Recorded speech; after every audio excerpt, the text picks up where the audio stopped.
Citadel's contrast paints, Army Painter's speed paints, Green Stuff World dipping inks,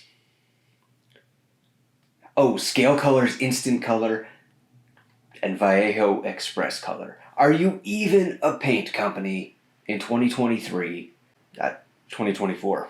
If you're not making your own line of instant, one-coat, table-ready paints, yeah, you are.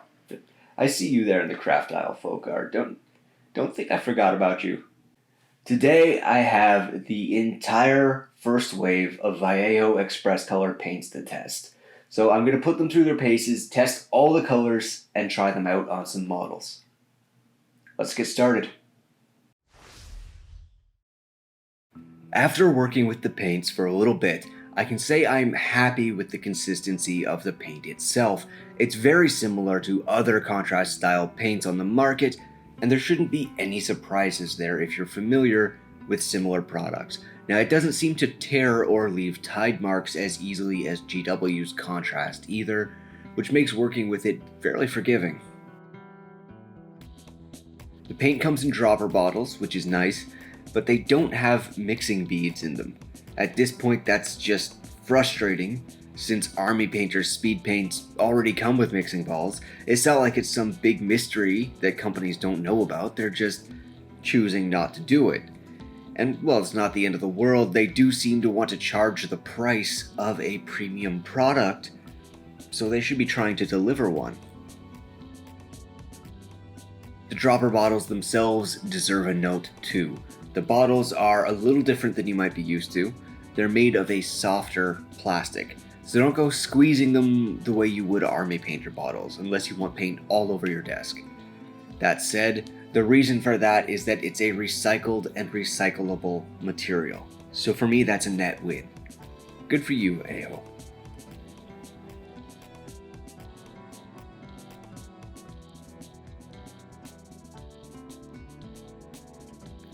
The first wave of paints itself consists of 23 colors and a medium.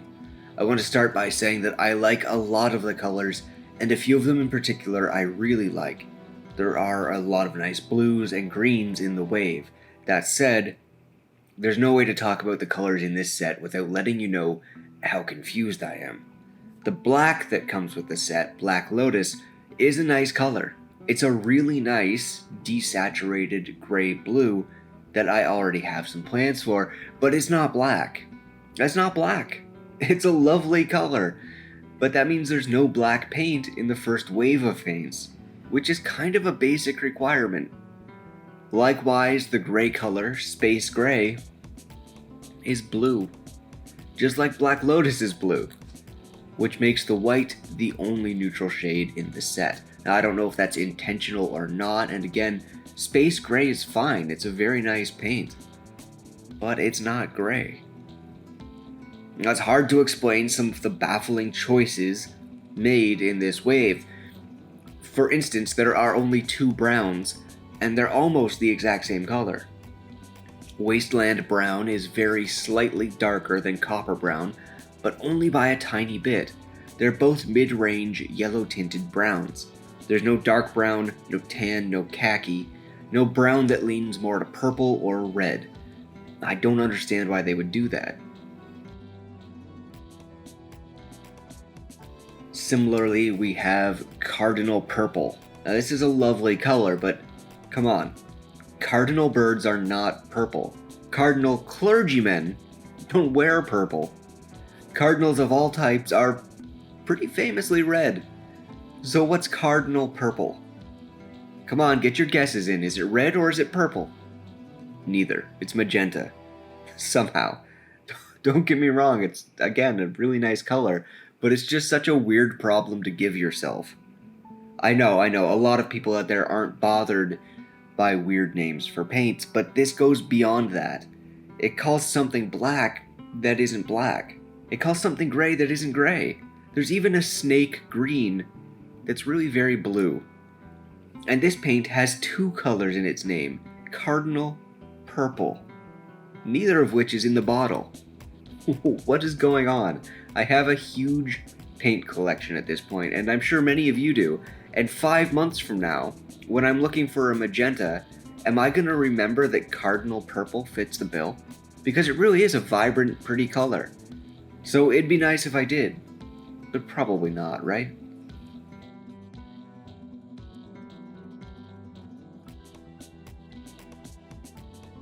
As individual paints, all of this first wave are good.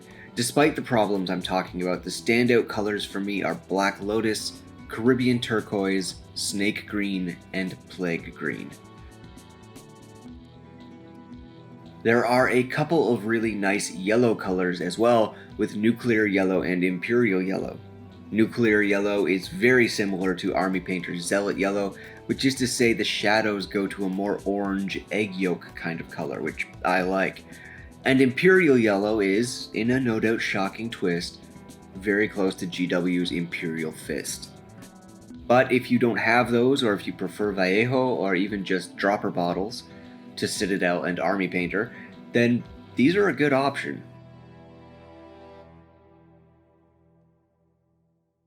To really put these paints to the test though, I'm going to use them to paint up some models. I have this small set of rock monsters from Reaper that have been sitting on my shelf in need of paint for a while, so I've primed half of them in white and half in slap chop, so we can see both common methods of using this style of paint. And of course I should mention that there will be pictures of all of the test results available at a link in the description, just in case you want to see any color in particular.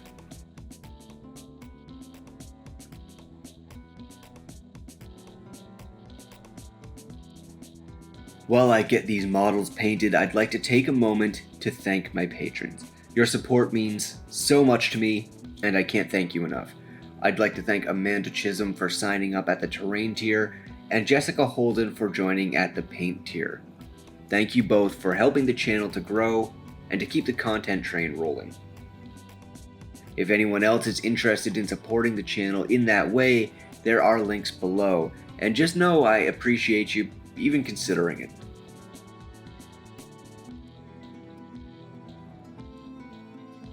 Painting with Xpress colors feels as easy and simple as it does with all of their competitors. The effect seems similar in most cases, though I was a little disappointed with how weak the contrast effect was on Space Gray. Otherwise, the paints go on smoothly, and they actually seem to tear and tide mark less than their competitors. I was kind of intentionally trying to make them do it so I could see, and it just didn't. Now I'm sure it's still possible, but as long as you're being mindful while you paint, it doesn't seem like it's going to be an issue. The colors are vibrant, and they succeed in popping over both white primer and a slap chop prime, though obviously the former shows the color much more strongly than the latter, and the latter has deeper shadows. To complete the models, I do a light dry brush of Drake Tooth over top, and also use it to fill in the eyes. I use the Xpress color Lizard Green to fill in the eye sockets and Plague Green to cover the bases. After that, they get a couple of little grass tufts, some pigment powder to help emphasize them being dry and rocky, and a coat of glossy black across the base rims just to finish them off. So when all is said and done, what's the grade for the paints? Well, as individual paints, I have to give them an A. They have a lot of cool colors. In fact, there's some in there that I don't think I've seen in other lineups, like Black Lotus. Despite my problems with the name, it's a really cool color that I like a lot. In addition to that, the Caribbean Turquoise and Snake Green, both very cool colors. And I like the finish on the paints. They're fairly matte, but just a hint of satin to it, which for me at least is exactly what I want. But as a set, it has to be maybe a B-. There's just a lot of problems with it. There's a lot of weird choices that went into this set, like there's only 2 browns in the entire wave of paints, and they're basically the same brown. There's no purple brown or red brown or orange brown, it's just the 2 same mid-yellow browns. Such a weird choice. On top of that, 5 blues. That's if you don't count the 3 stealth blues that they snuck in with Black Lotus, Space Gray, and snake green, which are all pretty blue. Now they're nice colors. I like them, I'll use them. But that makes a third of the entire paint set blue. What an odd choice. Why would they do that? I have no idea. As individual paints, they're great, but if you buy Wave 1 together, it's not such a great set. What I would recommend is the same thing that I recommend with Army Painter and Citadel and all of those other brands, and that's the cherry pick. Pick out the colors from this range that you like best and grab them individually. I know it's a little bit more expensive that way, but ultimately it's just not worth putting out the money to buy the entire wave on its own. There's very few paint sets that are, and this one's not the exception. They're good paints. I enjoy them. I'll certainly use them in the future. Most of them. But I just can't recommend picking up the entire set. Alright, thank you for watching. There's more content on the way. Please hit like and subscribe, and if you want to support the channel, just check out the links below. There's lots of ways to do it, and I really appreciate it. Thank you again to my awesome patrons, and to all of you for watching. Please share the video too if you think you know someone who might enjoy it. It really does help a lot. Alright, thank you very much. There's more content on the way, and I'll see you on the next one.